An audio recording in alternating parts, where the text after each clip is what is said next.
Good evening to everyone, welcome to all of you. कैसे हैं सारे लोग? कैसे चलिए स्टडी? तो चलिए शुरू करेंगे आज की class. I think audio video दोनों क्लियर है, आवाज़ वगैरह क्लियर हो गई।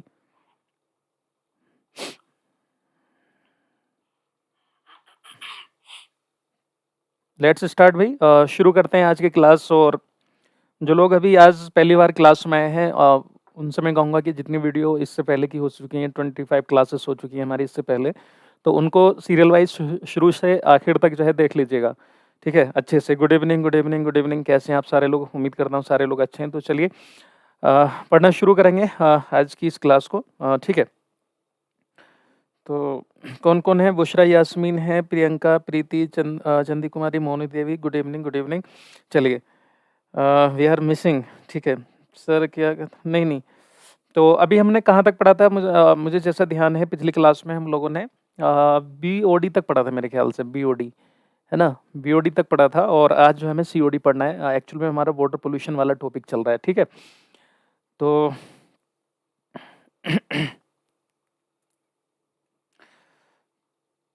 अभी हम जो है COD के बारे में पढ़ेंगे। और आज थोड़ा सा ये देखिएगा, कुछ चेंजेस किए हैं आप लोगों के लिए। तो थोड़ा सा अच्छे से पढ़ने की कोशिश करेंगे। COD के बारे में हम पढ़ेंगे। तो इसको हम बोलते हैं chemical oxygen demand. Chemical oxygen demand कहा जाता है इसको।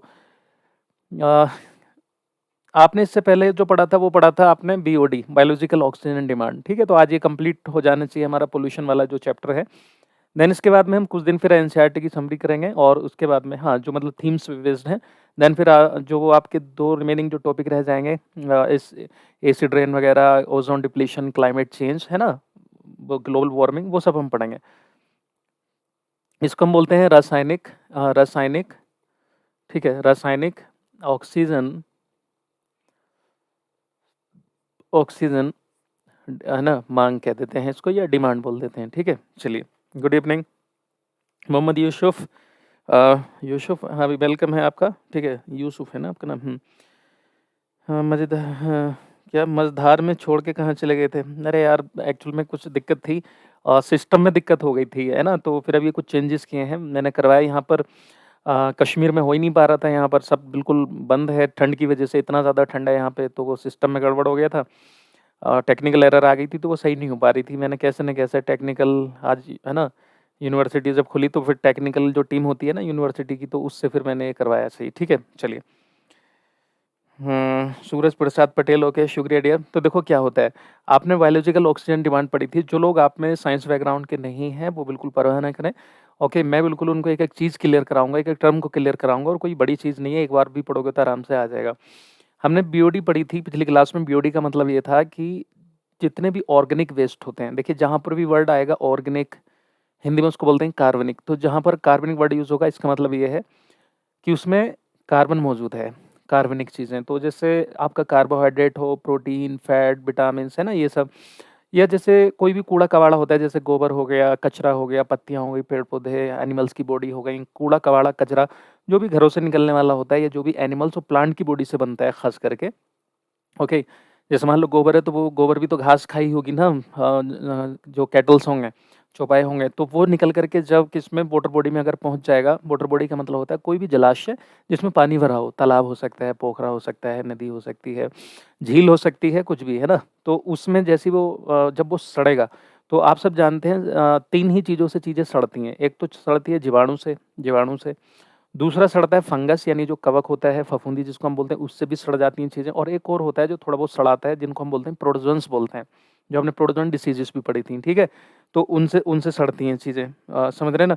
तो उसको जो वो वेस्ट है, जो वो कूड़ा कबाड़ा उसमें मौजूद है, कचरा जितना है कि तो उसको डिग्रेड करने के लिए, उसको निम्नीकृत करने के लिए, उसको बिल्कुल डिस्ट्रॉय करने के लिए, ऐसे मान करके चलें, जो ऑक्सीजन की आवश्यकता होती है किसको, जीवाणुओं को, खास करके जीवाणु वगैरह को, जीवाणु होते हैं वैसे वाटर में जनरली, तो उसको हम बोलते हैं BOD, बायोलॉजिकल ऑक्सीजन डिमांड। अब आती है हमारी chemical oxygen demand. Chemical oxygen demand का मतलब ये होता है कि जब पानी में ऑर्गेनिक और ऑर्गेनिक के साथ साथ इनऑर्गेनिक यानी अकार्बनिक, भाई देखो कार्बनिक तो इम्प्योरिटीज़ हो ही सकती हैं, अशुद्धियाँ या फिर वो जो कचरा हो सकता है, लेकिन इनऑर्गेनिक भी तो हो सकता है ना। तो उन दोनों को डिग्रेड करने के लिए, डिग्रेड मतलब उनको निम्नीकृत करने के लिए, उनको सड़ाने के लिए जो आवश्यक ऑक्सीजन की माँग होती है बैक्टीरिया के द्वारा, जीवाणुओं के द्वारा, उसी को हम बोलते हैं रासायनिक ऑक्सीजन माँग, या जिसको आप बोलते हैं क्या, केमिकल ऑक्सीजन डिमांड। मेरे हिसाब से आई थिंक कि अभी यहाँ तक जो है आप लोगों को क्लियर हो गया होगा कि मैं क्या बताना चाह रहा हूँ, ठीक है? और आज मेरे ख्याल से क्लियरिटी आपको सही नज़र आ रही होगी। फादर का ये है ना कि उनका वो सेप्टिक फैल गया था पैर में, तो अभी वो कंजर्वेटिव फेज़ में थे और 6 डेज़ उनकी दवाई को वो चलते हो गए एंटीसेप्टिक के लिए, तो शायद कल उनकी प्लास्टिक सर्जरी होगी पैर की, तो मेबी अगर हो जाए तो कल हो जाएगी, तो फिर तो देखते हैं। अब प्लास्टिक सर्जरी में आप जानते हैं ग्राफ्टिंग होनी है, उनकी कहीं से अलग से मांस निकाल करके, वो निकाल के स्किन वगैरह मांस निकाल के फिर उसको पेस्ट किया जाता है। उसमें ये तो होता है प्लास्टिक सर्जरी में, ग्राफ्टिंग बोलते हैं उसको, ग्राफ्टिंग करवाने में। खैर देखते हैं क्या होता है, वो एक अलग चीज़ है, आप लोग पढ़ते हैं, तो हम लोग पढ़ेंगे यहाँ पे है ना? तो ऐसे लिख लेंगे, द रिक्वायरमेंट, इसकी डेफिनेशन कुछ इस तरह से होगी, the requirement of oxygen, the requirement of oxygen, मैं हिंदी इंग्लिश दोनों में बताऊंगा, जो लोग न्यू होंगे वो समझ लेंगे। The requirement of oxygen to degrade, to degrade the organic, organic and inorganic, organic and inorganic pollutants, pollutants लिख लो या वेस्ट भी लिख सकते हैं, कोई दिक्कत नहीं है। Pollutants in the in a water body कर लेंगे, in a water body, in a water body, in a water body is called, is called, एक मिनट एक मिनट एक minute, the requirement of oxygen to degrade the organic and inorganic, एक minute, the requirement of oxygen, एक minute रुकिए, definition को कुछ इस तरह से करके लिखिए इसको, एक मिनट रुक जाएंगे ज़रा, क्योंकि डेफिनेशन गलत सी लग रही है। एक मिनट रुकिए ज़रा, the requirement of oxygen by the, हाँ इसको जो है, अरे यार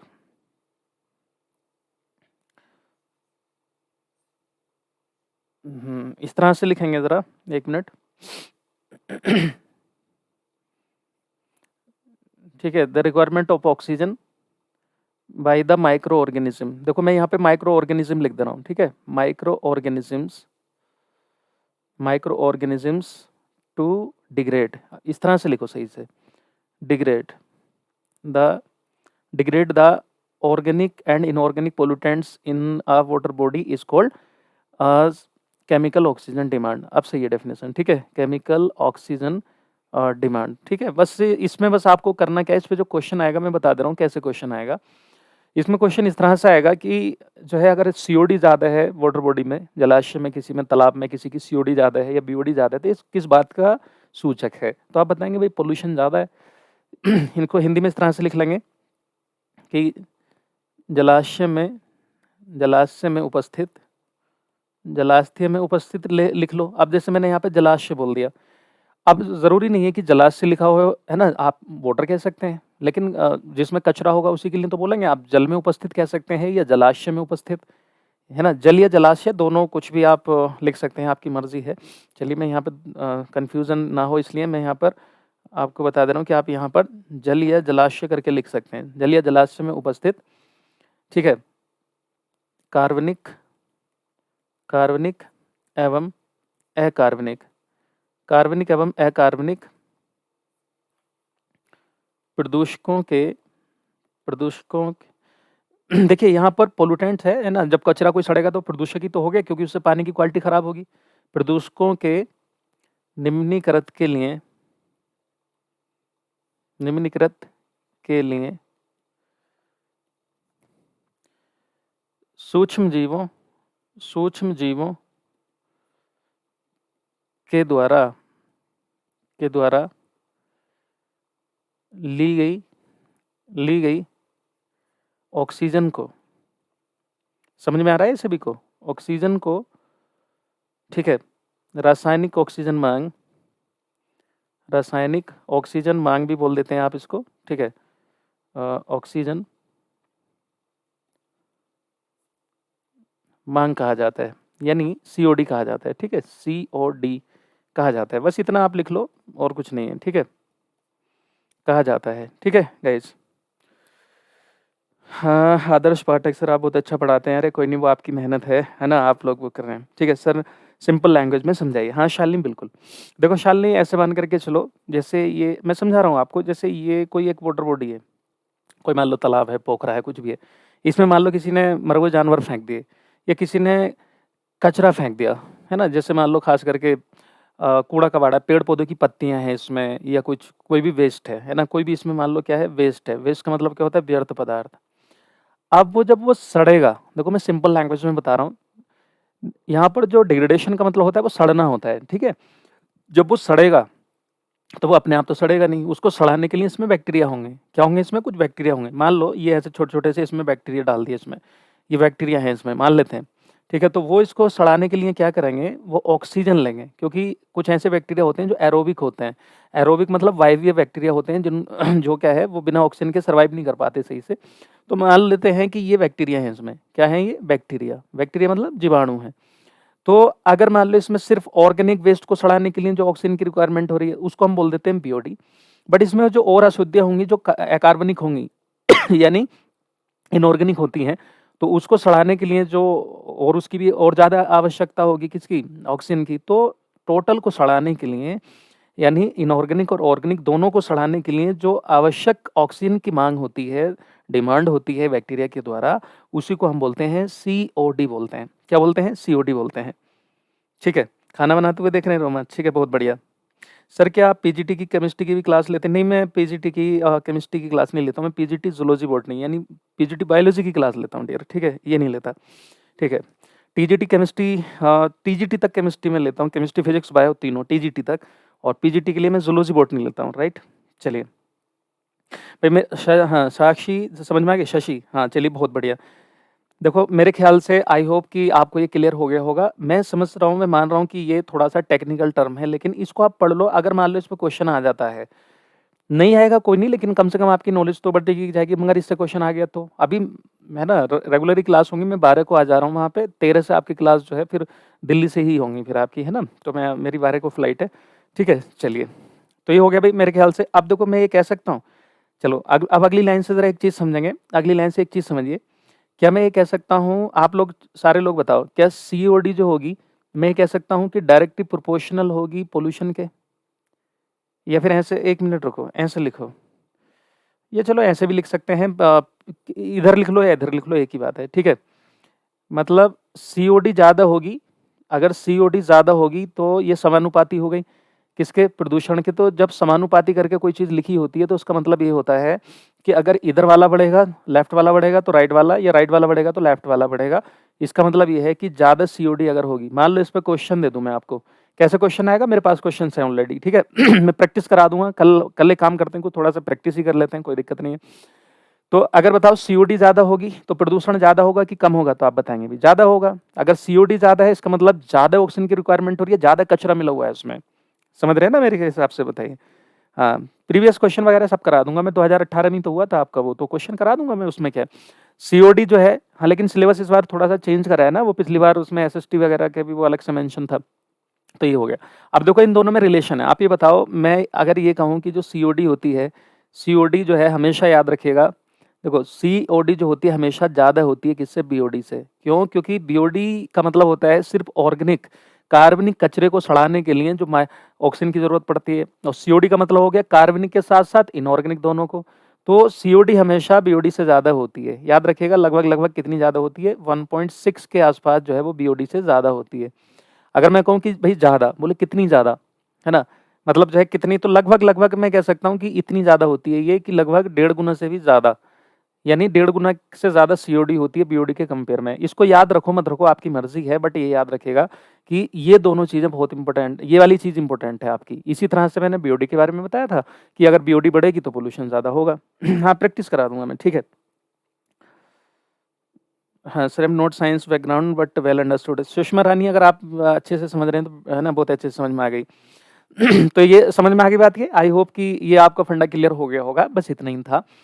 अब देखो हम अब पढ़ने वाले हैं बहुत ही इंपॉर्टेंट चीज़, जहाँ से क्वेश्चन आ सकते हैं, ठीक है? हाँ, मैं बहुत ज़्यादा पॉल्यूशन में डिटेल में नहीं जा रहा हूँ मैं, आप इसमें आपको सारा अभी टीओडी भी होता है ना? टीओडी भी होता है, टीओसी और फिर जो आपके टीडीएस वगैरह होता है, वो सारे होते हैं, वो सब इसमें नहीं पढ़ना है, बस आपको बीओडी, सीओडी और डिज़ोल्व ऑक्सीजन याद रखना। डिज़ोल्व ऑक्सीजन का मतलब होता है घुली हुई ऑक्सीजन, जो पानी में घुली हुई ऑक्सीजन होती है उसको हम डीओ बोलते हैं, डिज़ोल्व ऑक्सीजन बोलते हैं। यहाँ तक फंडा सबका क्लियर भाई? ठीक है।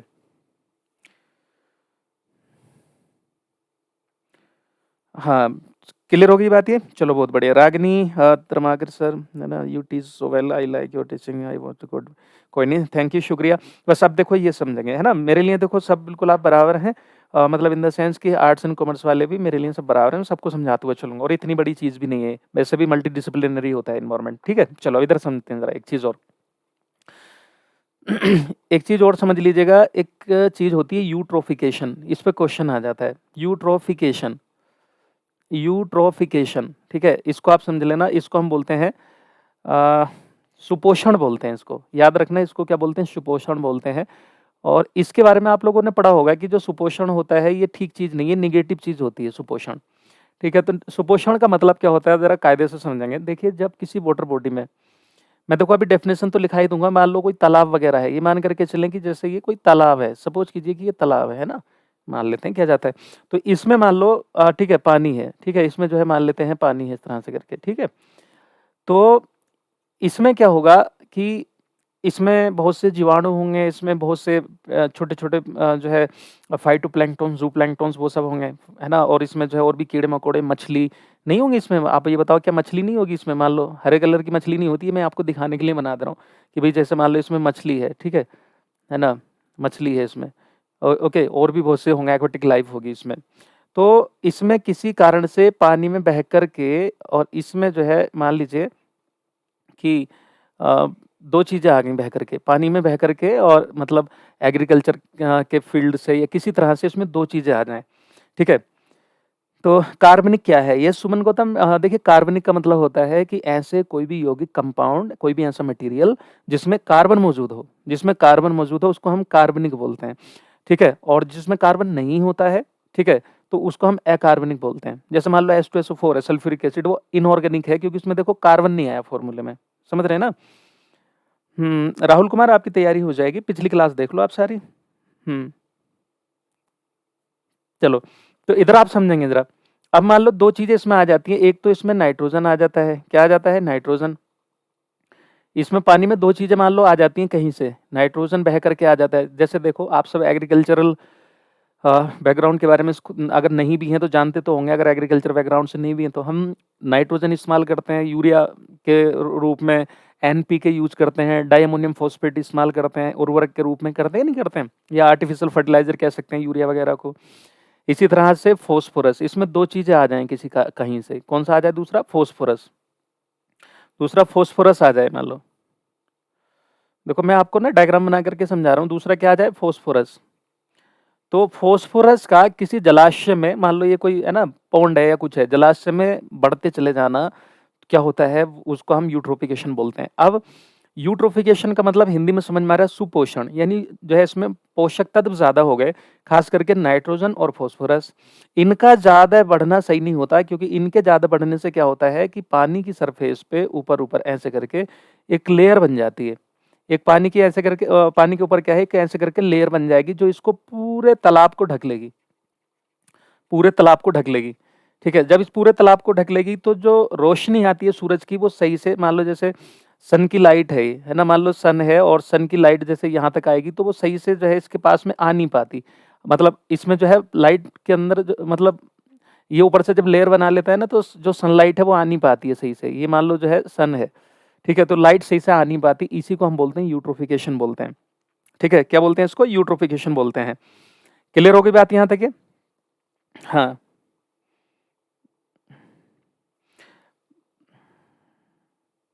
स्टार्ट में समझ नहीं आ रहा था सर आप, अरे कोई बात नहीं दानीराम है ना, कोई नहीं यार, आप अच्छे से पढ़ोगे तो अब मैंने कहा था ना कि इतनी बड़ी चीज़ नहीं है, अच्छे से समझ में आ रहा है ना, अच्छे से पढ़ते रहो। देखो तो ये हो गया, तो मैं ये कह दे रहा हूँ कि when the when the concentration, देखो भाई ये एक वर्ड आया है कंसंट्रेशन, तो इसके नाम से आप लोग बिल्कुल परवाह मत करना कि कंसंट्रेशन का मतलब क्या होता है। कंसंट्रेशन का मतलब होता है मिलावट, गाढ़ापन। ठीक है, ऐसे मान लो कि जैसे 1 लीटर पानी है आपके पास, 1 लीटर पानी में आप 10 चम्मच चीनी मिलाओ और 1 ही लीटर में आप जो है 20 चम्मच चीनी मिलाओ। चलो आप बताओ कौन सा ज़्यादा गाढ़ा होगा? तो जो गाढ़ा होगा वो कंसंट्रेटेड कहलाएगा, क्योंकि उसका कंसंट्रेशन बढ़ गया, गाढ़ापन बढ़ गया। तो जो चीज़ गाढ़ी होती है उसको हम बोलते हैं कंसंट्रेटेड, और जो चीज़ पतली होती है उसको हम बोलते हैं डाइल्यूट बोलते हैं, तनु बोलते हैं उसको हिंदी में, तनु। तो अब मान लो जैसे ये नॉर्मल था, इसमें अगर वो बढ़ता चला जाए, नाइट्रोजन और फास्फोरस आकर के इसमें बढ़ते रहें, मतलब डालते रहिए, तो आपको नहीं लग रहा है कि इसमें उसका बहुत ज़्यादा मतलब जो है अमाउंट बढ़ जाएगा? तो उसी को कहते हैं कि कंसंट्रेशन बढ़ गया। तो जब नाइट्रोजन और फास्फोरस का कंसंट्रेशन इसमें बहुत ज़्यादा बढ़ जाएगा,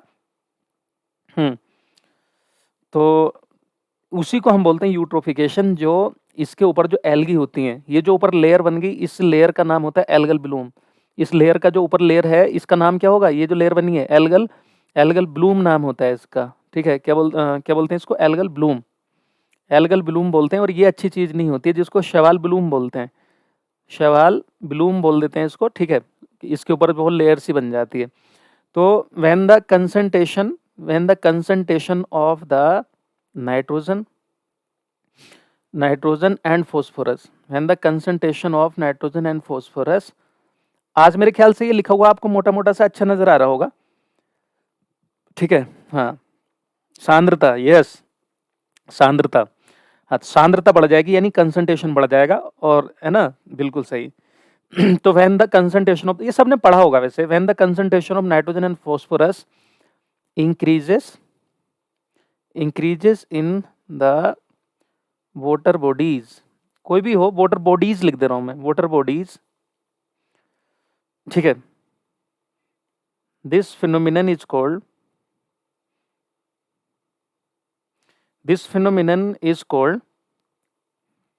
ठीक है, यूट्रोफिकेशन। क्या बोलते हैं इसको? यूट्रोफिकेशन बोलते हैं। और ये चीज सही नहीं होती, ठीक है, ये निगेटिव चीज है। ठीक है, तो इसको आप इस तरह से लिख लेंगे कि जब जलाशय में हाँ, अच्छा लग रहा है मुझे कि आप लोग समझने की कोशिश कर रहे हैं कि मैं मेहनत से पढ़ा रहा हूँ, तो आप लोग अच्छे से रिजल्ट देंगे तो अच्छा लगेगा। मैं जब जलाशय में नाइट्रोजन, ठीक है सर, हाँ, जब जलाशय में नाइट्रोजन, देखिए जिन्होंने नहीं पढ़ा है तो वो अब पढ़ लो, नाइट्रोजन और फॉस्फोरस। क्योंकि देखो अगर एग्जाम में क्वेश्चन आएगा, वो ये तो नहीं कहेगा कि भाई आपने नहीं पढ़ा था तो आपको माफ कर दिया जाएगा, कि कम नंबर में आपका सिलेक्शन हो जाएगा, वहां तो ऐसा नहीं होगा, पढ़ना तो पड़ेगा ही ना। जब जलाशय में नाइट्रोजन और फॉस्फोरस की सांद्रता क्या बढ़ जाती है? की सांद्रता बढ़ जाती है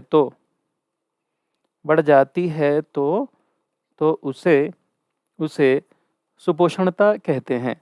ये उसे सुपोषणता कहा जाता है, सुपोषणता कहा जाता है। ठीक है, हाँ, ये और याद रखना, इसमें एक ही यही क्वेश्चन बनेगा कि इसमें किस चीज का कंसंट्रेशन बढ़ता है, किस चीज की सांद्रता बढ़ती है। तो उसमें लिखा रहेगा कि भाई इसमें कैल्शियम बढ़ जाता है, इसमें जो है क्लोराइड बढ़ जाता है, या फिर इसमें क्या बढ़ेगा। तो आप बताएंगे भाई कि नहीं, उसमें 2 ही चीजें बढ़ेंगी, नाइट्रोजन और फॉस्फोरस। एक भी हो सकती है, दोनों भी हो सकती है, लेकिन होंगे नाइट्रोजन और फॉस्फोरस। जिसकी वजह से क्या हो जाता है, जिसकी वजह से ऑक्सीजन की सप्लाई भी कट हो जाती है। क्योंकि ये जो ऊपर एल्गी एल्गी बन गए ना, एल्गल ब्लूम जो बन गया ऊपर, ये तो ये पूरा लाइट को नहीं जाने देता नीचे, और नीचे की जो लाइफ होती है, जो जलाशय में और रह रहे होते हैं मछली वगैरह, वो मरने लगती हैं। और पूरे देखा होगा मछली पूरा मर जाती हैं कई बार तालाब में, और भी कीड़े मकोड़े सब मर जाते हैं। तो ये मरना ठीक नहीं होता है इन सब का, क्योंकि वो डाइवर्सिटी खराब हो रही है ना, डाइवर्सिटी है। सर ह्यूमन बॉडी में भी सुपोषण होता है क्या? नहीं, ह्यूमन में ऐसा कैसे होगा? हाँ, हमारे धान के खेत में इस तरह होता है। वो दानीराम, वो तो थोड़े दिन के लिए होता है। हाँ, वो थोड़े दिन के लिए होता है, उसमें वो वाला नहीं कहलाएगा। पानी इकट्ठा होना चाहिए लगातार उसमें, तभी कहलाएगा। धान के खेत में जो वो काई बन जाती है, आप उसको भी कह सकते हो, लेकिन हाँ, वो भी एक काइंड ऑफ यही है ना, कह सकते हो आप।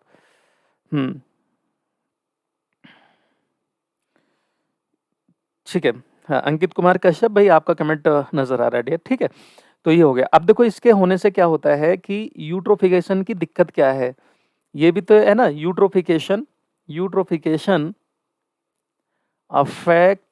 अफेक्ट द एक्वेटिक लाइफ, है ना, एक्वेटिक लाइफ। एक्वेटिक लाइफ का मतलब क्या हो गया? जो पानी में पाए जाने वाले जीवन होगा, जो भी मछली वगैरह कीड़े मकोड़े होंगे, सब प्रभावित हो जाएंगे। क्योंकि इनका तो मजा आ गया जो ऊपर है, एल्गल ब्लूम बन गया, लेकिन यार औरों को तो कुछ दे नहीं रहे, नीचे को तो जाने नहीं दे रहे लाइट वगैरह कुछ भी। तो ये दिक्कत होगी। तो इसमें ये कह लेंगे। और हाँ, जो ये होता है ना कंसंट्रेशन ज़्यादा बढ़ने की वजह से फिर ऑक्सीजन की सप्लाई भी कम हो जाती है इसमें, डिज़ोल्व ऑक्सीजन कम होने लगती है। समझ रहे हैं ना? डिज़ोल्व ऑक्सीजन कम होने लगती है। तो इसमें आप ये कह सकते हैं कि सुपोषणता के कारण सुपोषणता के कारण जलीय जीवन प्रभावित होता है। जलीय जीवन प्रभावित होता है। सुपोषणता के कारण जलीय जीवन प्रभावित होता है। क्या होता है? प्रभावित होता है। ठीक है, समझ गए ना? जलीय जीवन प्रभावित होता है। हाँ, देखिए सबका कमेंट मुझे नज़र आ रहा है। ओके, सबके कमेंट मुझे नज़र आ रहे हैं। ओके, हाँ, लेकिन सबको मैं पढ़ नहीं सकता ना डियर, तो ओके, तो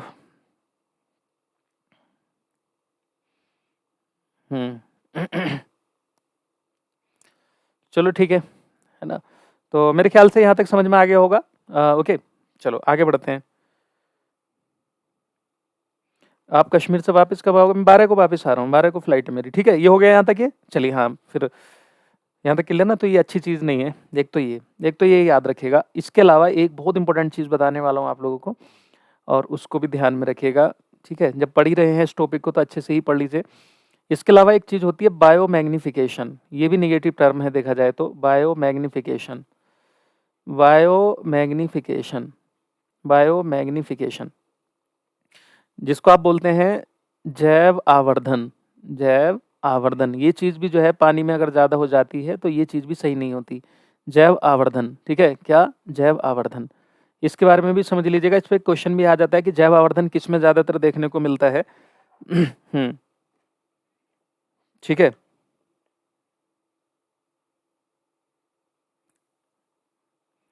हाँ, रीमा चौधरी और ठीक है, कुमार, चलिए सबका बढ़िया है। हाँ, सर एप्पल लेकर के आइएगा। अरे कोई नहीं, ठीक है। यहाँ पर अखरोट वगैरह ये सारी चीज़ें बढ़िया हैं। यहाँ यहाँ पे होता है कि वो रोज़ मैं वही पीता हूँ। यहाँ पे क्लास में मैंने बोल रखा है चाय नहीं आएगी मेरे लिए, वही आएगा कहवा। कहवा पढ़ते हैं ना? कहवा पढ़ा होगा आप लोगों ने। कहवा बहुत मशहूर है यहाँ का। ठीक है, चलो, हाँ, कहवा। तो बायोमैग्निफिकेशन आप लोगों ने आपको समझना है। होता क्या है कि जैसे मान लो कोई वाटर बॉडी है ना? मान करके चलिए कि वाटर बॉडी है, सपोज कीजिए। वैसे इतना बड़ी वाटर बॉडी नहीं बना रहे, चलो छोटी बना लेते हैं ना, मज़ा नहीं आएगा। तो इसमें क्या होता है कि जैसे मान लो पानी है इसमें, ठीक है? इसमें मान लो ये पानी है, ठीक है?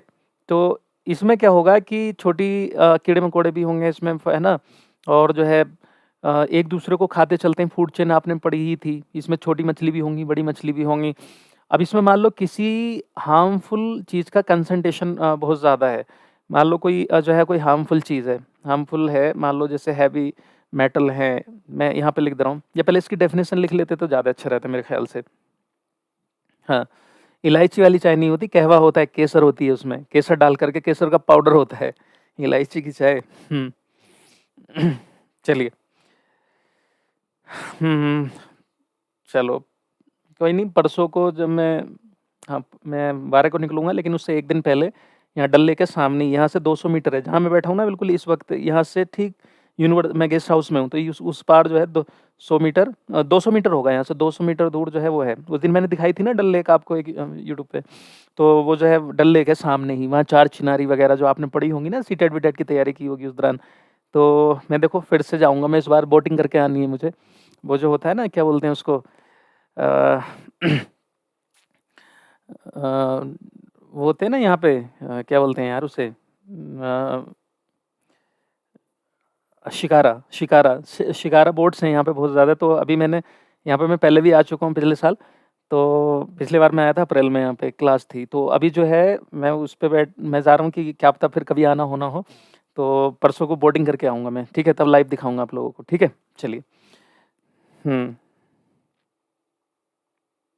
चलो, तो यहाँ पर देखेंगे जो बायोमैग्निफिकेशन है, इसमें क्या होता है कि जब कंसंट्रेशन बढ़ जाता है तो व्हेन द कंसंट्रेशन, अब देखो क्या होता है कि जो आपकी वो होती है ना फूड चेन, क्या होती है? फूड चेन, समझते हैं? फूड चेन, जिसको आप बोलते हैं खाद्य श्रृंखला, खाद्य श्रृंखला। तो खाद्य श्रृंखला में क्या होता है कि एक के बाद एक खाते चले जाते हैं, है ना? एक के बाद एक खाते चले जाते हैं। भाई हमने अगर यहाँ पे डिस्कशन भी किया है तो कहीं न कहीं जो है वो उसकी बात ज़रूर की होगी मैंने। कुछ लोग जो है वो समझ रहे होंगे, कहीं न कहीं शिकारा के बारे में हमने पढ़ लिया, चार चिनारी के बारे में पढ़ लिया, डल लेक में है ना? कहाँ पर है? श्रीनगर में है। तो 3-4 क्वेश्चन तो आपके यहाँ पे भी बन गए। जो पॉजिटिव इंसान होगा ना, तो वो इस चीज़ को भी पॉजिटिव उससे समझेगा। कहवा की मैंने बात की, कहाँ पर पी जाती है, क्या है ना? तो कभी क्या पता इससे क्वेश्चन आ जाए मैच करने के लिए कुछ तरह से, तो आप बता देना भाई कश्मीर में, ठीक है? यहाँ पे लोग जो पहन के घूमते हैं, फ्रॉन पहन के घूमते हैं, तो जो ऊपर से गाउन जैसा डाल लेते हैं, उसको फ्रॉन बोलते हैं। तो कई क्वेश्चन ऐसे बन जाते हैं, ठीक है? तो यहाँ पर आप देखेंगे, तो व्हेन द कंसंट्रेशन ऑफ, देखिए मैं यहाँ पर लिख दे रहा हूँ, एक वर्ड लिख रहा हूँ, harmful substances, harmful substances increases from one trophic level to next trophic level. Trophic का लेवल का मतलब होता है पोषक स्तर, जो फूड चेन बनती है ना, उसमें एक के बाद एक जो होते हैं, उनको हम क्या बोलते हैं? हाँ, Poonam sir, I am from Jammu Kashmir, okay welcome. तो चलिए, तो इंक्रीज फ्रॉम द ट्रॉफी ये one trophic level to next trophic level, next trophic level. Sir आप बातों में बहुत कुछ समझा देते हो। अरे कोई नहीं, ठीक है, वो तब ऐसी डिस्कशन हो गया तो ठीक है। Trophic level, one trophic level to next trophic level, ठीक है, इज कॉल्ड बायोमैग्निफिकेशन, इसको हम क्या बोलते हैं? बायोमैग्निफिकेशन, क्या बोलते हैं? बायोमैग्निफिकेशन, ठीक है।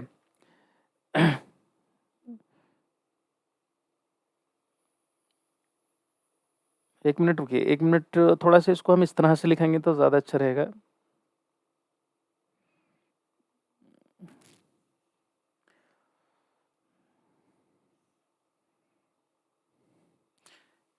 इन फूड चेन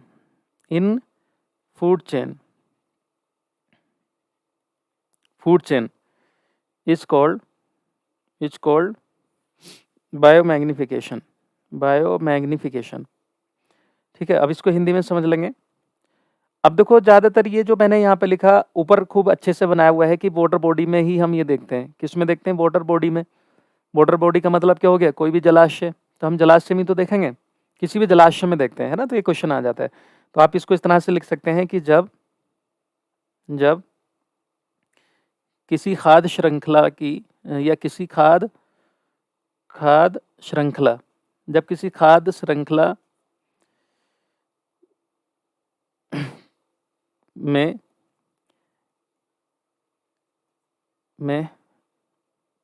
एक पोषक स्तर से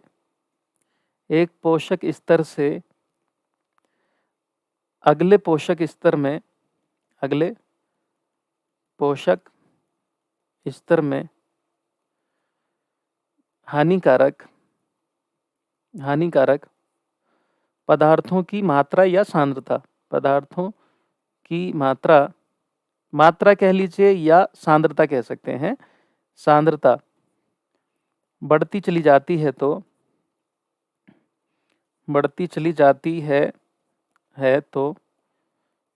उसे जैव आवर्धन कहा जाता है।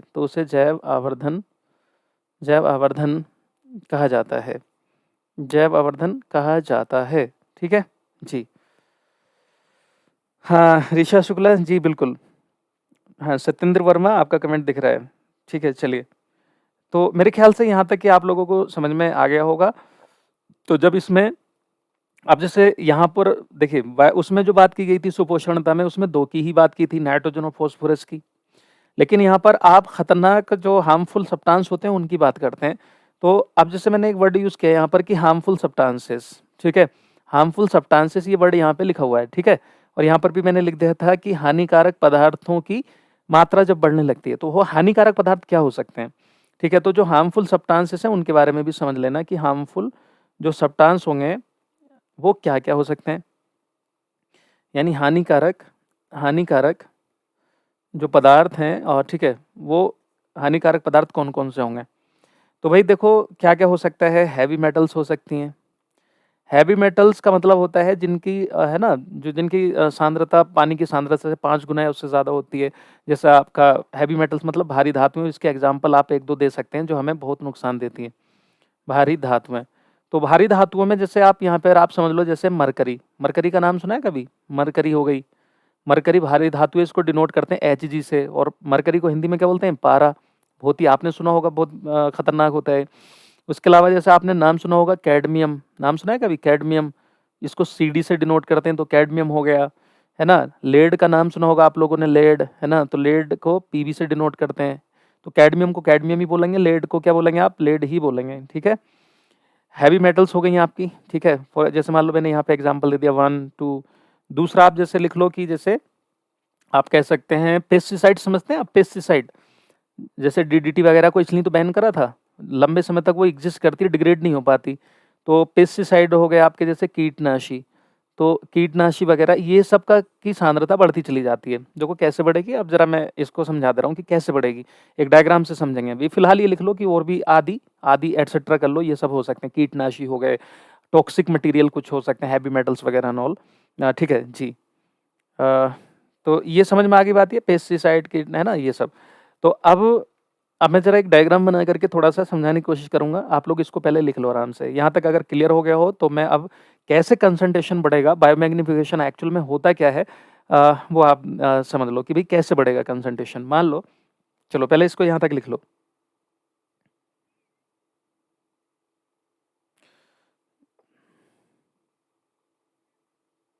प्रियंका बिल्कुल ज़रूर, ठीक है, चलो आपकी राइटिंग अच्छी है मीना, शुक्रिया, वो ठीक है, चलो आप अपना राइटिंग, हाँ अभी देखते हैं ज़रा यहाँ पर, अभी समझ लेंगे। हाँ जैसे कीटनाशी में आपके बहुत से होते हैं, कीटनाशी में जैसे आपका DDT हो गया, है ना, ठीक है। उसके अलावा वो भी लिख सकते हैं, वीडीसाइड वगैरह भी लिख सकते हैं आप इसमें। वीडीसाइड में होता है ना जैसे 2,4-D आप लिख लेंगे, ये इसका एग्जाम्पल हो जाएगा 2,4-D, ठीक है, 2,4-D, ठीक है। उसके अलावा और भी लिख सकते हैं, 2,4-D, और VSC हो गया, बेंजीन हेक्साक्लोराइड हो गया, पेस्टिसाइड, हर्बिसाइड, सबको एक साथ पेस्टिसाइड कह के मैंने लिख दिया यहाँ पे। और भी जो भी कोई देखेंगे आप। अब चलिए ज़रा इसको समझेंगे कि कैसे कैसे। देखो जैसे आपने वो पढ़ा था कि जो सबसे पहले होते हैं जो अपना खाना खुद बनाते हैं उनको ऑटोट्रोप्स बोलते हैं। तो वाटर के केस में जो सबसे पहले होते हैं वो होते हैं आपके फाइटोप्लैंक्टन्स होते हैं। पानी में मान लो, ठीक है, फाइटोप्लैंक्टन्स, पानी में कुछ कंसंट्रेशन है, मान लो कुछ सपोज कीजिए कि मरकरी है, मैं मान लेता हूँ मरकरी ले ले रहा हूँ, मैं एग्जांपल ले रहा हूँ मैं मरकरी का। तो इनको आप क्या बोलते हैं? पादप पिलवक बोलते हैं। पादप पिलवक का मतलब होता है ऐसे वो छोटे छोटे से पौधे जो पानी वगैरह में तैरते रहते हैं और अपना खाना ये खुद से बना लेते हैं सनलाइट की प्रेजेंस में। तो फाइटो का मतलब पेड़ पौधे ही होता है।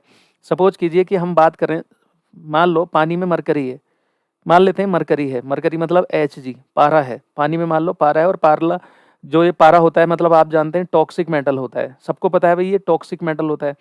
टॉक्सिक मेटल मतलब विषैली धातु होती है, सभी को पता है ना, जो थर्मामीटर में भरी होती है विषैली होती है, तो ये विषैली धातु है मान लो, ठीक है। तो अब मान लो यहाँ से फाइटोप्लैंक्टन्स को जो खाएंगे वो कौन खाएंगे? इनको कीड़े मकोड़े छोटे छोटे खाएंगे, उनको हम बोलते हैं जू प्लैंक्टन्स। क्या बोलते हैं इनको? जू प्लैंक्टन्स बोलते हैं। क्या बोलते हैं? जू प्लैंक्टन्स।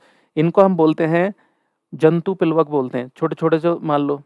अब ये जो छोटे मोटे कीड़े हैं इनको भी और फाइटोप्लैंक्टन्स को भी थोड़ा बहुत जो है छोटी मछलियां खा लेती हैं मान लो। ये फूड चेन ही तो बन रही है यार, तो फूड चेन में पढ़ा चुका हूँ ऑलरेडी आप लोगों को। तो मान लो इसको खा लिया, स्मॉल फिशेस ने खा लिया, स्मॉल फिशेस ने खा लिया, स्मॉल फिशेस यानी छोटी मछलियों ने खा लिया। किसने? छोटी मछलियों ने। छोटी मछलियां जो है वो इसको खा गई, ठीक है, छोटी मछलियों ने इसको खा लिया, और इनको जो है बड़ी मछली खा लेंगी। मान लो लार्ज फिश ने इसको खा लिया, लार्ज फिशेस, है ना। ये एक फूड चेन बनी नहीं बनी, एक को खाते चले जा रहे हैं। इसको आप बोलेंगे फर्स्ट ट्रॉफिक लेवल। इसको क्या बोलते हैं? First trophic level. इसको बोलते हैं सेकंड ट्रॉफिक लेवल। इसको बोलते हैं थर्ड, और इसको बोलते हैं आप फोर्थ। यानी पहला पोषक स्तर, द्वितीय पोषक स्तर, तृतीय पोषक स्तर और चौथा पोषक स्तर, यानी बड़ी मछलियाँ। बड़ी मछलियाँ तो इन इसमें ये होता है कि जो भी हैवी मेटल होती है, याद रखिएगा, एनिमल के शरीर में जो फैट होती है, फैट में इकट्ठा होती रहती है। इसलिए तो कहा जाता है कि आप कोई भी हार्मफुल सब्सटेंस खाते हैं, बहुत ज़्यादा चॉकलेट भी नहीं खानी चाहिए। हाँ, कभी-कभी खानी चाहिए जब कभी मुफ्त की मिले, लेकिन बहुत ज़्यादा चॉकलेट खाने से भी बॉडी में निकल, लेड ये सब जो है बढ़ने लगता है कंसंट्रेशन, तो आगे चल के उनको बहुत प्रॉब्लम होती है। इसलिए जो है, अब आप कहेंगे कि आपको लगता होगा हमने खा लिया बॉडी से वो बाहर निकल जाएगा, जो ऐसे नहीं होता है। फैट में जो हैवी मेटल्स होती हैं, यार ये बताओ डीडीटी को क्यों बैन किया? डीडीटी को बैन करने की वजह ये थी, मैं अभी बता दे रहा हूँ, पहले इसको ज़रा समझ लो। तो मान लो छोटे-छोटे जो कीड़े-मकोड़े थे, इनमें जो कंसंट्रेशन आया, सपोज़ कीजिए कि वो 0.0001 पीपीएम था। 00 पॉइंट कितना? बहुत कम नहीं हो गया, ये पीपीएम था। पीपीएम का मतलब पार्ट्स पर मिलियन, या आप मिलीग्राम पर लीटर भी कह सकते हैं इसको। अब कंसंट्रेशन का बढ़ने का मतलब क्या है कि इसका अमाउंट इस वाले में ज़्यादा हो जाना चाहिए, है ना? इसके बाद में हाँ, ह्यूमन लिख सकते हो। इसके बाद में जैसे हाँ, ह्यूमन, अब अगर मान लो लार्ज फिशेज़ को जाके मानव खा रहा है, ज़रूरी तो नहीं है। Sir what is the difference between BOD and COD? Nilesh दौलत बता रहे, भाई ऑलरेडी जो है आपको बता दिया, बीओडी मतलब बायोलॉजिकल ऑक्सीजन डिमांड होती है, जो ऑर्गेनिक वेस्ट को सड़ाने में होती है। ठीक है? जो रिक्वायरमेंट होती है किसको? बैक्टीरिया को, जीवाणुओं को, और जो इनऑर्गेनिक और ऑर्गेनिक दोनों को सड़ाने के लिए ज़रूरत पड़ती है ऑक्सीजन की, वो सीओडी होती है। ठीक है? हाँ, आकृति श्रीवास्तव है, बिल्कुल। अब मान लो यहाँ पर अगर मैं ह्यूमन लिख दूँ इसके ऊपर, तो आप ह्यूमन लिख सकते हो, ह्यूमन भी इसको खा सकता है। तो चलो, अगर आपको लगता है कि ह्यूमन लिखना चाहिए तो बिल्कुल लिख सकते हैं, उसमें कोई दिक्कत नहीं। मान लो मैंने यहाँ पे ह्यूमन लिख दिया। अब ह्यूमन जो है वो मान करके चलें पानी में तो रहता नहीं है, मछली ले आकर के ही तो खाएगा। तो इसलिए मैं ह्यूमन लिख नहीं रहा था, आप चाहें तो लिख सकते हैं उसको, है ना? कोई वैसे ज़रूरी भी नहीं है, आप इतना ही रहने दो, है ना? क्योंकि हम वाटर बॉडी को दिखा रहे हैं। वैसे तो इसकी वजह से मीनामाटा डिसीज़ हुई थी, कहाँ पर? जापान में। मछलियाँ खाने की वजह से ही होती, मीनामाटा नाम की लेक है वहाँ पे जापान में, है ना? तो इसमें मान लो इसका कंसंट्रेशन बढ़ कर के, सपोज़ कीजिए कि इसका कंसंट्रेशन बढ़ कर के 0.001 पीपीएम हो गया। मान लेते हैं कितना पीपीएम हो गया? 0.01। अगर 1 ज़ीरो कम हो गया, तो ज़ाहिर बात है इसका कंसंट्रेशन 10% बढ़ गया लगभग-लगभग, ठीक? और मान लो इसमें बढ़ कर के ये 0 पॉइंट, और सपोज़ कीजिए 0.0, अब ज़रूरी नहीं है कि ऐसे ही बढ़े, मान लो यहाँ मैं 1 लिख दे रहा हूँ।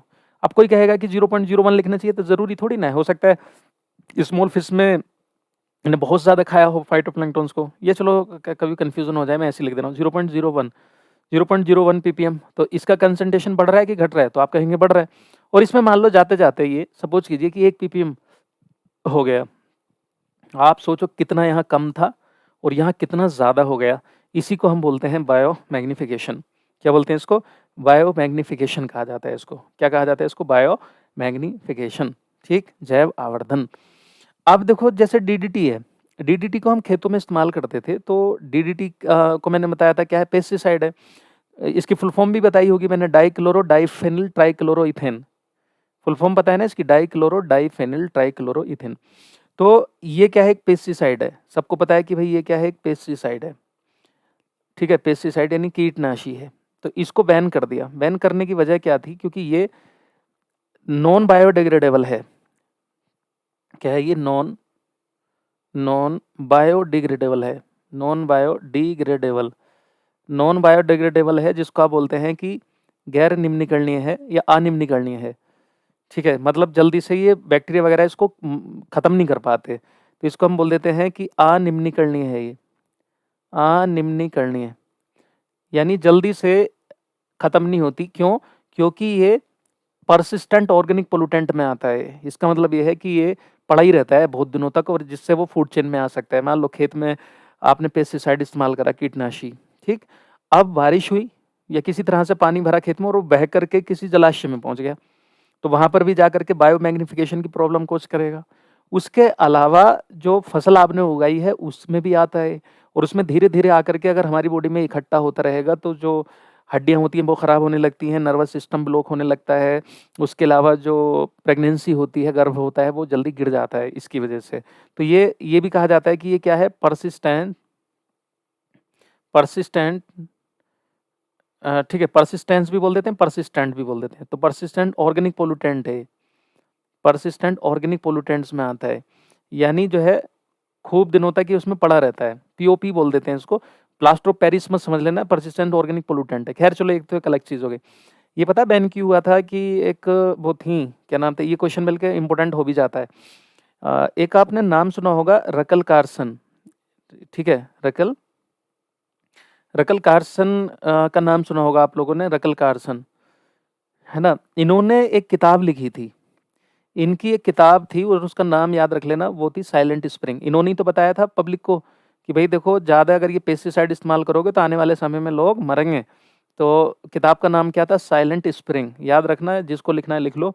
साइलेंट स्प्रिंग करके एक किताब थी। साइलेंट स्प्रिंग किताब किसने लिखी थी? रकल कार्सन ने। ठीक है, याद रखिएगा, रकल कार्सन ने। डीडीटी की फुल फॉर्म डाइक्लोरो डाइफेनिल ट्राइक्लोरोइथेन, मैं लिखा चुका हूँ ऑलरेडी। ठीक है, चलिए, चलो डीडीटी की फुल फॉर्म में लिख दे रहा हूँ, कोई दिक्कत नहीं है। ओके, डीडीटी की फुल फॉर्म ठीक है। डीडीटी की फुल फॉर्म होती है डाइक्लोरो डाइफेनिल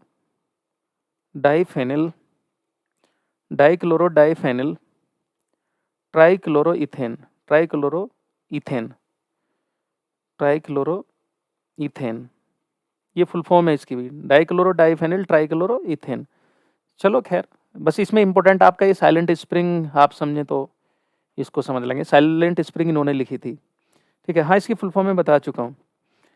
नज़मीन खातून, बिल्कुल एमसीक्यूज कराऊंगा मैं, एमसीक्यूज कराने। अब ज़रा थोड़ा सा समझ लेते हैं कि इनके जो बॉर्डर में जो पोल्यूटेंट्स होते हैं, इनकी वजह से कुछ बीमारियां होती हैं। ठीक है, कुछ बीमारियां होती हैं, तो उनको ज़रा समझ लेंगे। तो यहाँ तक सबने लिख लिया? हाँ बिल्कुल, प्रिया मिश्रा, ज़रूर डियर, ठीक है, ज़रूर जॉब लग जाएगी, इसमें क्या, मेहनत करते रहिए।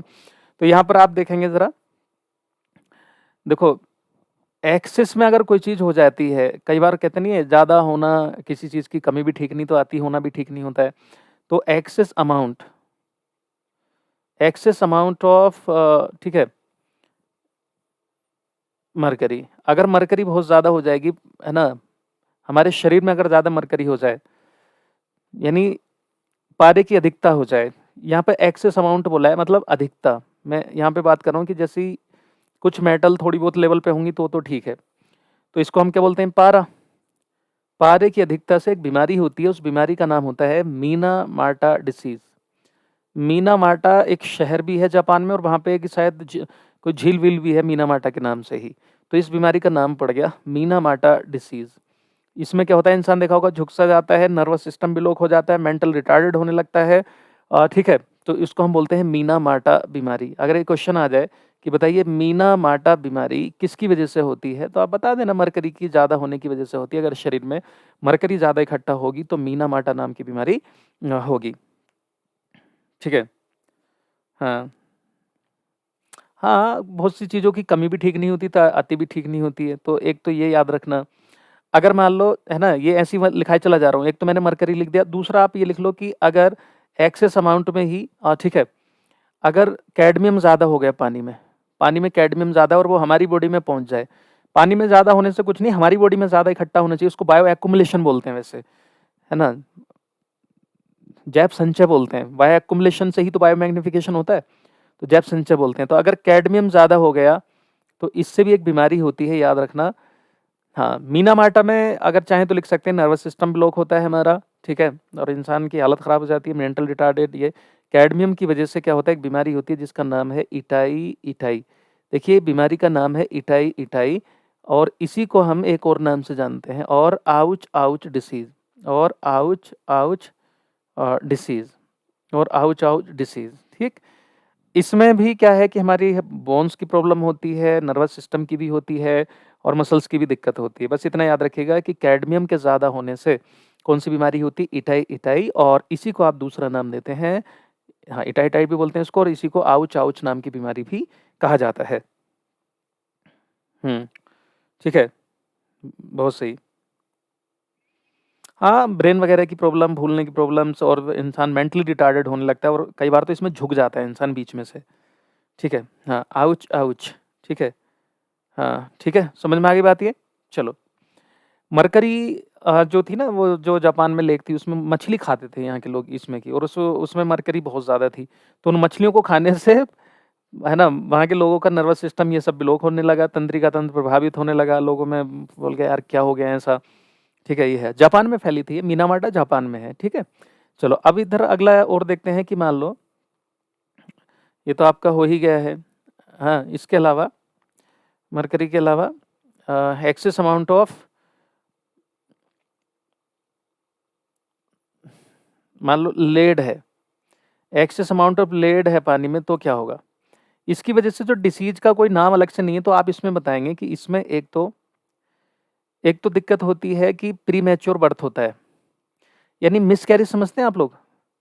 मिसकैरेज, मिसकैरेज मतलब मिसकैरेज होने का खतरा बढ़ जाता है, जिसको बोलते हैं समय से पहले गर्भ का, है ना, गर्भपात नहीं कहेंगे, वो तो गर्भपात का मतलब तो क्या हो गया, अबॉर्शन हो गया, हमने जानबूझ के किलिंग की है तो उसको गर्भपात बोलते हैं। यहाँ पे मिसकैरेज, समय से पहले बच्चे का प्रसव होना। अगर है ना बच्चे का प्रसव पहले से हो रहा है तो इसका मतलब क्या है कि वक्त से पहले होगा, तो एक तो ये दिक्कत रहती है। दूसरा इससे एक दिक्कत ये रहती है कि किडनी की प्रॉब्लम बढ़ जाती है, किडनीज प्रॉब्लम बढ़ने लगती है। किडनीज प्रॉब्लम समझ रहे हैं? इससे दूसरा क्या होता है, गुर्दे की, गुर्दा समझ रहे हैं? वैसे गुर्दे को हम उर्दू में गुर्दा बोलते हैं, हिंदी में ब्रक बोलते हैं। तो आप ये लिख लेंगे कि ब्रक की समस्या, ब्रक की समस्याएं बढ़ने लगती हैं, ब्रक की समस्याएं बढ़ती हैं। ब्रक के साथ साथ एक दिक्कत और होती है इसमें कि रिप्रोडक्टिव हेल्थ भी खराब होने लगती है। रिप्रोडक्टिव हेल्थ, इसको हम बोलते हैं क्या, प्रजनन समस्या, प्रजनन की, है ना, प्रजनन समस्याएं बढ़ने लगती हैं। ठीक है, प्रजनन समस्या, ठीक है, ये दिक्कत इससे आने लगती है गाइस। ठीक है। उसके अलावा जैसे एक चीज होती है कि अगर एक्सेस अमाउंट में नाइट्रेट बढ़ने लगे, ठीक है, देखो जो मैं इंपॉर्टेंट है वो बता रहा हूँ आपको, ऐसे तो सारे बता सकता हूँ मैं, लेकिन वो जो जरूरी नहीं है उसको नहीं लिखेंगे। अगर एक्सेस अमाउंट में मान लो नाइट्रेट ज़्यादा हो गया, क्या ज़्यादा हो गया, नाइट्रेट, नाइट्रेट, और नाइट्रेट को ब्रैकेट में लिख लेना NO3 माइनस बोलते हैं इसको, तो इसकी वजह से एक दिक्कत होती है। ठीक है, हाँ, जिसको आप बोलते हैं, हाँ, प्रीमेच्योर बेबी बर्थ कह सकते हैं, और ठीक है, मिस कैरेज भी बोल देते हैं, प्रीमेच्योर बर्थ कह सकते हैं, यस, वेरी गुड, वो भी हो सकता है। अब नाइट्रेट अगर है ना, NO3 माइनस, नाइट्रेट अगर ज़्यादा होगा तो उससे एक बीमारी होती है जिसको बोलते हैं ब्लू बेबी सिंड्रोम। एक बच्चे में प्रॉब्लम हो जाती है जिसको बोलते हैं ब्लू बेबी सिंड्रोम। बच्चा नीला नीला सा हो जाता है, उसमें होता क्या है कि हमारी बॉडी में जो आयरन होता है वो हीमोग्लोबिन में होता है ना, वो किस फॉर्म में होता है, तो वो होता है किसकी फॉर्म में, फेरस की फॉर्म में Fe2+। लेकिन जब वो Fe3+ यानी फेरिक बन जाए तो ऑक्सीजन की सप्लाई कट हो जाती है बॉडी में, इसलिए उससे दिक्कत होती है। तो इसी को आप जो है ब्लू बेबी सिंड्रोम बोलते हैं इसको, क्या बोलते हैं, ब्लू बेबी सिंड्रोम। ठीक है, ब्लू बेबी सिंड्रोम आप कहते हैं इसको। ठीक है, और हाँ, इसी को याद रखिएगा, एक और नाम भी देते हैं इसी को, कभी आप कंफ्यूज हो जाए, मैट हीमोग्लोबिनीमिया, मैट हीमोग्लोबिनीमिया इसी को कहा जाता है, इतना लंबा नाम है इसका, मैट हीमोग्लोबिनीमिया इसी को कहा जाता है, मैट हीमोग्लोबिनीमिया, ग्लोबोनीमिया, इसको मैट हीमोग्लोबिनीमिया, ठीक है, इसी को कहा जाता है। समझ में आ गई बात ये, मैट हीमोग्लोबिनीमिया। ओके, हाँ जी, नाइट्रेट की वजह से होता है ब्लू बेबी सिंड्रोम। इसमें ऑक्सीजन की सप्लाई कम हो जाती है, बॉडी में ऑक्सीजन कट हो जाती है कैडमियम की वजह से। ठीक है, तो ये वो सॉरी नाइट्रेट की वजह से। और जो इटाई इटाई होता है, अब इटाई इटाई को आप ऐसे ही लिखेंगे हिंदी में भी, इटाई इटाई इस तरह से लिखाएगा, इटाई इटाई को कोई अलग नाम थोड़ी नहीं देते हैं, आउच आउच को आउच आउच बोलते हैं। सर ये डिसीज बॉर्डर के साथ, हाँ सपना, ये एक्चुअल में ऐसे नहीं है, ये कह लीजिए कि ये जैसे ये है लेड है, फूड के जरिए भी हो सकता है लेकिन पानी में भी तो होता है, तो इसकी जो मेन वजह है, ठीक है, वो पानी हो सकता है, लेकिन ऐसा नहीं है कि पानी से ही होगा, फूड से भी हो सकता है। लेकिन अभी हम वाटर पोल्यूशन बढ़ रहे हैं तो ज़्यादातर ये पानी में होने की वजह से ही अक्सर ये प्रॉब्लम कोज करता है बॉडी में। ठीक है, नहीं महंगा तो बढ़िया होता है वो, ऐसी बात नहीं है। हाँ हाँ, अच्छा है, ठीक है। विवेक यादव, कोई बात नहीं, चलो मुफ्त में कोई नहीं देता, अरे कोई नहीं, मैं तो ऐसी मजाक कर रहा था। रश्मि ठकरेला, ओके, चलिए। प्रीति कुमारी, सर आप बहुत अच्छा पढ़ाते हैं शुक्रिया। तो यहाँ तक ये हो गया मेरे ख्याल से आप लोगों का कैडमियम, है ना। अब देखो, अगर मान लो आयरन, अब आयरन जो है ज़्यादा होने से जो होता है वो सिडेरोसिस नाम की बीमारी होती है, कम होने से एनीमिया होता है, वो मैंने विटामिन वाले में मैंने लिखा दिया था आपको, तो यहाँ पर दोबारा से पढ़ने की उसकी ज़रूरत नहीं है। अब देखो, जो आर्सेनिक है वो मेटल तो नहीं है, लेकिन आर्सेनिक जो है वो एक क्या है, मेटलोइड होता है, जो मेटल और नॉन मेटल के बीच का होता है।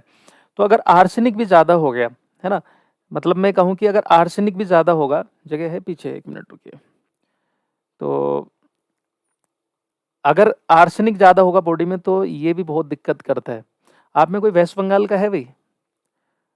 वेस्ट बंगाल का? आर्सेनिक को हम एएस से डिनोट करते हैं। अगर ये इसकी अधिकता हो गई तो आर्सेनिक भी एक बीमारी करता है जिसको बोलते हैं ब्लैक फूट डिसीज़। क्या बोलते हैं? ब्लैक फूट डिसीज़ कहा जाता है। ब्लैक फूट डिसीज़, ब्लैक फूट डिसीज़। तो अगर हमारे शरीर में आर्सेनिक ज़्यादा हो जाएगा, ठीक है, आर्सेनिक भी हार्मफुल होता है, पानी में रहता है। इसमें आर्सेनिक 4 और 6 होता है, तो 6 ज़्यादा हार्मफुल होता है, ठीक है। तो एक्चुअल में बंगाल का मैंने इसलिए पूछा है, वेस्ट बंगाल के कुछ इलाके में, इंडिया में अगर मैं बात करूँ, तो वेस्ट बंगाल के कुछ इलाके में आर्सेनिक की बहुत ज़्यादा अधिकता है वहाँ के ग्राउंड वाटर में, भूजल में। इसलिए जो है हाँ, तो उसकी वजह से एक पैरों में ना काली-काली सी गाँठ सी बन जाती हैं, फिर वो गलने भी लगता है, खराब होने लगता है, सड़ने लगता है, दिक्कत होती है। स्वीटी सिंह, हाँ, निक्की तिवारी, हाँ, कोलकाता, अंजलि कुमारी, हाँ, ये आपके वहाँ के कुछ इलाके में, कुछ डिस्ट्रिक्ट्स में इसकी प्रॉब्लम है, जिसको बोलते हैं काला पैर बीमारी भी बोल देते हैं, या काला पाँव बीमारी भी बोल देते हैं इसको। या फिर देखिए, जो हिंदी मीडियम के, एक चीज़ का और ध्यान रखिएगा, ऐसे भी लिखा जाता है ये ब्लैक फूट डिसीज़, ऐसे करके भी लिखा सकता है ये ब्लैक फूट बीमारी, ठीक है? ब्लैक फूट डिसीज़ या बीमारी ऐसे करके। तो वहाँ के कुछ इलाके में इसकी बहुत ज़्यादा दिक्कतें हैं। हाँ, तीनू शेर्पा, यस, वो वेस्ट बंगाल में, हाँ। इसकी जो दिक्कत है, मतलब इंडिया में कौन से इलाके में, तो आप बताएँगे इसकी जो ज़्यादा दिक्कत है इंडिया में कहाँ? यहाँ से ये वेस्ट बंगाल, ठीक है? वेस्ट बंगाल के कुछ इलाके में। चलिए, इसकी पीडीएफ मैं बस अभी हाथों-हाथ खुद अपलोड कर दूँगा। Okay, don't worry about this, ठीक है? सर, क्या खाने से ये सब डिसीज़, खाने से भी हो सकता है, लेकिन खाने से उतना जल्दी होता नहीं है। लेकिन हाँ, अगर फूड मटीरियल में भी ये मटीरियल अगर आएँगे, तो ज़ाहिर बात है हमारी बॉडी में दिक्कत तो कर सकते हैं, ठीक है? आई होप कि अभी आपको सब क्लियर हो गया होगा, और ये जो पतला-सा पहले लिखा हुआ दिखाई देता था, मेरे ख़्याल से अब इसमें बहुत अच्छा क्लियर नज़र आ रहा होगा, जैसे आपका वैसे ही नज़र आता है ना? ठीक है, चलिए। हाँ, तो अभी के लिए इतना मैं रहने दूँगा। ठीक है, अगली क्लास में हम यहीं से आगे कंटिन्यू करेंगे, और फिर मैं प्रैक्टिस करा देता हूँ कुछ क्वेश्चंस की, ताकि आपको थोड़ा-सा अच्छा लगेगा। हुँ।